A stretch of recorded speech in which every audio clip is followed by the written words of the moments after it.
The following is a special presentation of the PDF Sports Network.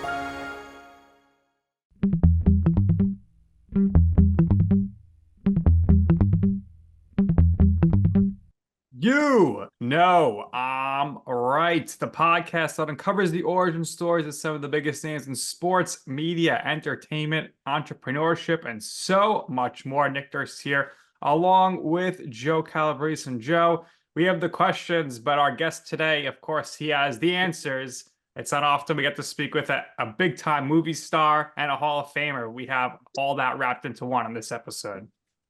Yes, it's amazing. One of the greatest lightweight fighters in UFC of all time.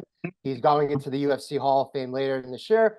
He finished his career with a 21-11-1 record, 6 wins by knockout, 4 by submission, and we're really, really happy to have him on. We welcome Frankie, the answer, Edgar. Frankie, what's up, man? How you doing? What's up, fellas? How you guys doing? We're good. We're good. We can't start this without saying Tom's River. Always, baby. Growing up in Tom's River, New Jersey, you were the oldest of 3 children. Talk about what it was like growing up in your family life. Yeah, I mean, I just normal Jersey Shore kid, out on my bike a lot, running around. Grew up wrestling a little, like once I got to middle school, high school. Just typical, growing up by the boardwalk. Nothing crazy, but just a normal kid from around the way. Yeah, makes sense. That's what pretty much everybody in the New Jersey, New York area, typical childhood out there playing sports, riding their bikes. So for you, obviously, you mentioned that you gravitated in high school into wrestling. You did very well in senior state championships, National High School Coaches Association senior nationals. What side of your family did you really get your athletic chops from? And how did you know you wanted to pursue a career in wrestling and then ultimately combat sports? Yeah, I guess my cousin wrestled, my stepfather wrestled, so that's kind of what piqued my interest in the sport. I grew up definitely getting in scuffles as a kid, like even at a very young age. So I was very accustomed to combat, I guess you could say, and I just gravitated towards it. Wrestling, the one-on-one aspect of it all, really, is what I think interests me the most about it. And then, what just the perfect segue to MMA. When I graduated college, I got a job. I was in the union. I even substitute teach for a little bit, but it wasn't really what I wanted to do. So I was training during all that, and then once I finally, felt I had a strong enough MMA resume to finally just put it all into that. Was actually my third fight in UFC is when I stopped completely, and just started focusing on fighting. So let's talk a little bit about your background. Your 3rd degree black belt under Brazilian Jiu-Jitsu under the Gracie system. You've been training with Ricardo Almeida, who is an accomplished fighter and pride in UFC in his own right. Talk about the relationship with Ricardo through the years and what he's meant for your career. Yeah, Ricardo's he's the man. He's like an assassin. You know what I mean? My calm, cool, collected guy, super intellectual. One of the most technical people I've met. He always says the yin to my yang with Mark and Ricardo. Like Mark's a little more like a Jersey guy like us, kind of way grew up, way I grew up, and Ricardo has more of the Zen type, laid back and kind of need that balance between them guys. But Ricardo was a big part of my career. I always attribute, kind of joining his team in 2008 is really what pretty much put me in a position where I could win that title. Yeah, obviously with that, you got your one skill set that you need there. The other skill set you mentioned, training with Mark Henry, doing the boxing stuff, really opens up a new dimension to training and all about the striking ability. And this is the time, you're building your resume like you mentioned it. So what was really that path for you to the UFC, and how crucial was it, obviously, early on for you to remain undefeated in the other promotions, 6-0, until you earned that opportunity for that big fight at UFC 67 against Tyson Griffin? Yeah, I mean, honestly, I just was fighting. Whenever I would ever get a fight, I would get a fight. Like I said, I was still a plumber full time. So I didn't know really, how far I could take it. I think when I very first started, I don't think UFC had a 155-pound division. So I didn't know I was going to ever make it to the UFC. It was really when I tried out for the Ultimate Fighter is what kind of got me got me into it. That's kind of what got me piqued my interest in the sport is when the first season of the show came on. I was in college, and that's when I kind of got interested in training. And then I tried out for season 5. I think I was ready 6-0. Tried out for the show, but I didn't get picked. So, but getting in front of the guys, I guess, I must impress somebody. So I got a call 4 weeks later to take a short notice fight for UFC 67. So Frankie, with your background in plumbing, anytime a fan member gets a leaky sink, the shower head's leaking or something, there's water coming up, are they calling you still, or are you saying call a plumber? What do you do? Yeah, no. Luckily, my whole family, my cousin, my father, my brother-in-law. Yeah, I got a lot of people that are plumbers. So one of my best buddies a plumber. Yeah, we're covered in that aspect. I could dig a good hole and carry a lot of stuff. That's what I was good for. Well, you were also a pretty great lightweight fighter as well. Talk about winning the lightweight championship from BJ Penn at UFC 112. At the time, you were only the second fighter to do it, to beat Penn twice. The other one was GSP, Georges St. Pierre. And then a couple months later, about 4 months later, you had the Penn, which you also won. So talk about that feeling of winning the lightweight championship for the first time and the subsequent reign and title defenses after. Yeah, no, it was awesome, man. As soon as I got into sports, especially wrestling, my goal was to be number one.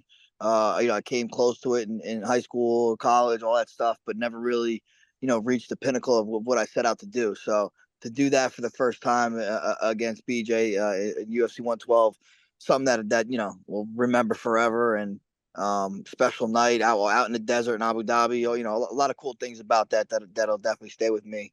And then defend the belt 3 times after that.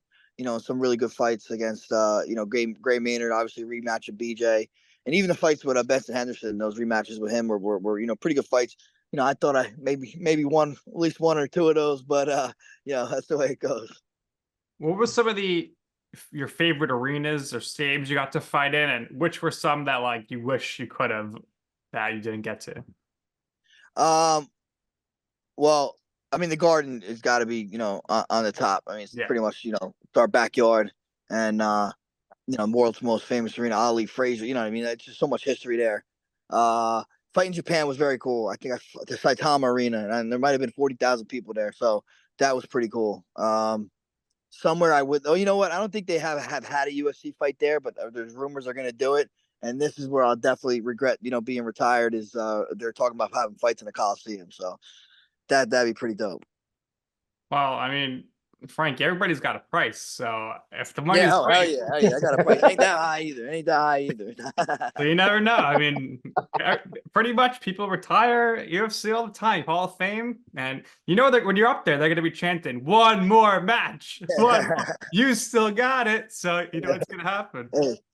Hey, I can maybe be persuaded. We'll see. We'll see. All right, so for you in your career, who were the most difficult challengers, fighters to prepare for in your training camps? I always say BJ just because of the aura he had about him. That took a lot for me to. It's a guy I looked up to. He was literally licking blood off his gloves, the guys he beat, and he had just this whole thing. He was unbeatable. He was the running through guys. No one expected me to beat him. So that was a kind of a tough thing, tough camp to kind of convince myself that I can get it done. But I fought the who's who. Max Holloway, obviously one of the best guys in the sport. Jose Aldo, who just came back and won another fight. So the list goes on and on. But yeah, Aldo, was the first guy that kind of told me, hey, if I get ready for him, I get ready for anybody, or BJ rather. This is true. So you kind of alluded to this before. Over time, UFC expanding and adding different weight classes. So over your career, you moved down to featherweight, and then later on, you moved to bantamweight. So what is the process behind making the decision to, in your case, move down a weight class, or in other cases, to move up a weight class? And how does one's daily routine and training personally change? How did it change for you, and how might it change for another fighter? Well, 155, I cut no weight. I weighed 155. That's pretty much it. Then the reason I decided to go down is pretty much my coach, Mark, was telling me to go down for a long time. But when I finally lost the belt 2 times to Benson, I knew it'd be a long ways to get another title shot. So I thought 45 would be my quickest way to get to a title shot again, because that's always been my goal. Ever since I lost the belt, I was trying to get it back. And So yeah, so that's kind of was my first decision why I went down to 45, and I had a great career there, and again I just wanted to see what else fight another group of great names in a different weight class going down to bantamweight, and I think I was top five at one point, at the end of my career there, so I was again looking for another path to a title shot possibly at bantamweight. What was your post weigh-in meal? What were you dying to eat after that weigh-in? See, like now when I cut down to 35, that's when I was actually really cutting weight. So like then, believe it or not, if you can't have exactly what you want post weigh-in. So your diet doesn't stop until you're done fighting. Once you're done, the fight's over, then you eat whatever you want. I mean, you can eat a lot after weigh-ins. Like you definitely want to eat, and it tastes great because you're starving and you're cutting a whole bunch of weight. I mean, I used to weigh like pretty 160, 165 and cut down to 135. So yeah, you were definitely that meal was great, but it wasn't exactly what you wanted. Like I would have got a cheeseburger or something and some wings, something like that, and that's gotta wait till after the fight. Yeah. Especially living down Jersey Shore, so many good food places, a lot of Yeah, temptations. I'm sure as oh soon as yeah, you get home, you're going right to your favorite place, getting your always gotta. I gain a lot of weight very quickly. So, Frankie, obviously you're a very entertaining guy. You got the promo stuff down low on the down low. Was there ever any interest from maybe some sort of wrestling promotions to get you involved in any sort of a way? And was that something that may have interested you at all in your career? No, I mean, I did about a year ago. I did a little wrestling thing in my hometown. One of the a local wrestler kind of had his retirement match, so I jumped in there, cracked someone with an elbow. It was cool. It was a lot of fun. I had a blast doing it. But no one's approached me. I'm kind of if you're a little guy, you got to be like those high flyers, crazy stuff. Right. I don't think I'm not down with that, man. I got beat up enough. I'm good.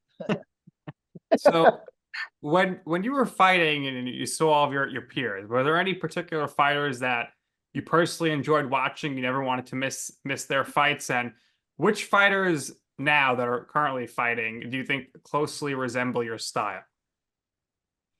Um, you know, I would say, well, for the last question, closely resemble my style. I would say a better version of me. I'll give him that. They're better versions of me. But like, I think Volkanovski kind of, he can strike, he can wrestle, very well rounded, good cardio. We're kind of built the same, so I could say it's a guy like him, or even Ilya. He might be a little more, heavy handed than myself, but again, brings a lot of great boxing. Could defend takedowns, good jiu-jitsu. So I'd say those guys. And then as far as my peers, I mean, Anderson Silva, John Jones, George St. Pierre, you know, I got to fight alongside those guys, and that was the heyday of my time. So yeah, those guys were always fights you don't want to miss. So where were you when you found out you were being inducted into the UFC Hall of Fame? And how much has President Dana White meant to your career, and how was and is your relationship with him today? Yeah, I was actually in Toronto in UFC. I don't know which one, but it was in July, and I had no idea I was getting inducted. So they surprised me with that, which was cool. But yeah, Dana has been, me and Dana's always have a great relationship. Obviously, what he's done for the sport is amazing. He literally took it to pretty much a underground, sport to mainstream. One of the top fours, have some of the biggest social media, all that stuff. So if it wasn't for Dana, I don't think the sport would be where it was. And yeah, I still, we still hit each other on Instagram here and there, and I'll see him out in Vegas when I'm there. But Dana's a good dude. Yeah, absolutely. Does a lot for the business, done a lot for you and a lot of fighters as well. And you're also doing a lot for your community in Toms River. You like to give back, so you opened up your Iron Army Academy after training for years at the UFC gym. Did you always know that you wanted to open and operate your own facility? And how do you want your family and the youth of the area of Toms River to be involved in the business? Yeah, I always knew I was gonna have at first was when I was wrestling, I thought I was gonna have a wrestling club one day, and then obviously get into mixed martial arts and all this. So I knew eventually I would have my own school academy of something, jiu-jitsu, MMA. Um, but I never wanted to sacrifice, what my goals at the moment. And I felt like it wouldn't be fair to me, it wouldn't be fair to my students. So now that I'm 100% done, I could focus all on that, and I'm ready to jump in here. And we're not quite open yet. A couple more months, and we'll be going. We're in the build out process, and everything in Jersey is not easy. So Mhm. that's a little bit of a pain, but we're getting close. And yeah, man, I just want to build a great culture. I think Tom's River obviously is a huge sports town. 3 high schools, and I think we could build a really really cool thing down at the Iron Arm Academy. So when you think of Tom's River, the first thing you think of course, is Todd Frazier. And then, of course, you think about you. So Todd Frazier, I'm assuming that you guys have crossed paths at some point, but even going back to when you were younger and that the team's making the run and really putting Tom's River on the map, the big time Tom's River guys, do you have a meeting of the minds? Do you have a coalition? Yeah, What's your relationship like? yeah, I'm good buddies with Todd. He's a good friend of mine. I've known Todd literally since we were kids. Hung out with his older brother Charlie and Jeff. I know his parents live around the corner from my house. So yeah, we see Todd often, and he's just another dude that reps TR to the fullest. So he's a stud of a human being, and yeah, I've done a lot of charity work with him as well. In town, and yeah, he's some in that water, baby.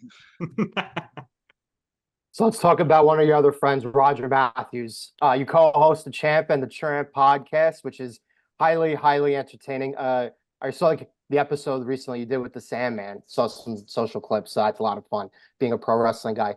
But how did you two link up? How did you become friends with Roger? And did you ever think in your wildest dreams early on in your career that you would eventually be in the business of media and doing podcasting? Yeah. Yeah, well, me and Roger, I've known, Roger moved from Maine to Jersey, I think when he was 18, like in 98 or something. And I think I met him right when I first started fighting. I think he was kind of a fanboy, to be honest. And I started doing, teaching like an informal, MMA class at my buddy's wrestling school. And he used to come with a couple buddies. So started training him. And then, we just became friends through that. And obviously he got on the Jersey Shore, met his ex-wife, got married. Our wives became friends, and our kids are really good friends. So that's kind of how we decided to do the podcast. And yeah, it's fun, and we have a great time doing it. We bust chops on each other all the time, and I pretty much just me abusing Roger most of the time, but it's enjoyable. If you don't jump off a cliff, he takes it a little personal. So you recently made your acting debut, The Bastard Sons. How did you get approached for that? What was your reaction? Any hesitations? And can we see some more acting in your future, perhaps? Yeah, well, that actually came about because of the podcast. We had Kevin Interdonato as a guest on our podcast. Him being a local star, and being in Sopranos and all this other stuff.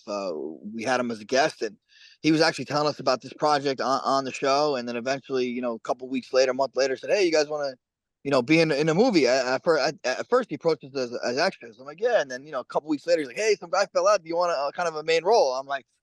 I've never done. I've done a little bit of acting, kind of. I played myself, which is not too hard. I don't think sometimes.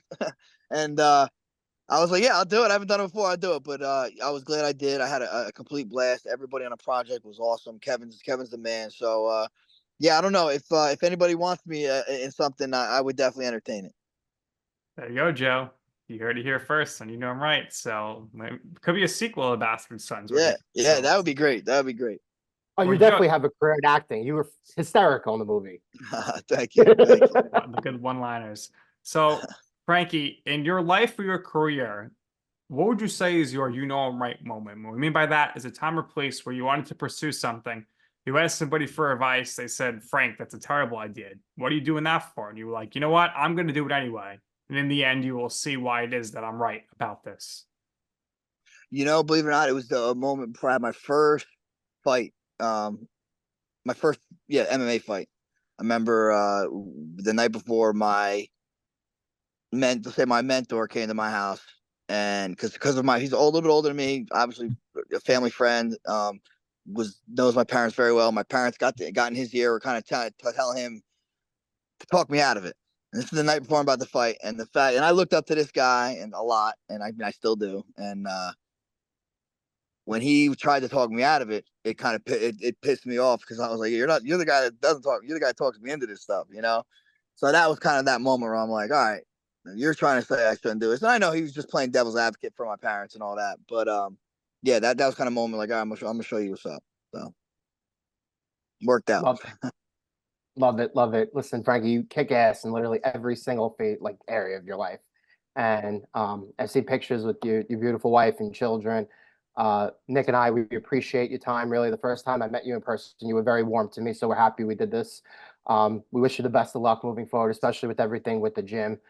We know you're going to continue to give back to the community. Legitimately one of the greatest fighters of all time, UFC Hall of Famer. Can't wait to see you go in later in the year. What we do here is we always give our guests the last word. So if there's anything else you would personally like to share or promote on top of everything we talked about, by all means, go ahead. And like I said, we wish you the best of luck and we thank you for doing this with us. No, guys, thank you, man. It was awesome talking to you here outside, hearing the birds chirping in the background stuff. Definitely good scene for it. Yeah, no, it's cool talking to you guys. Champion and Tramp, check out Bastard Sons and look for the Iron Arm Academy if you're in Tom's River. Appreciate you guys. All right, there you have it. That's going to do it here for this episode of You Know I'm Right. For our special guest, Frankie Edgar, for my coach, Joe Calabrese. I'm Nick Durst, and this has been You Know I'm Right.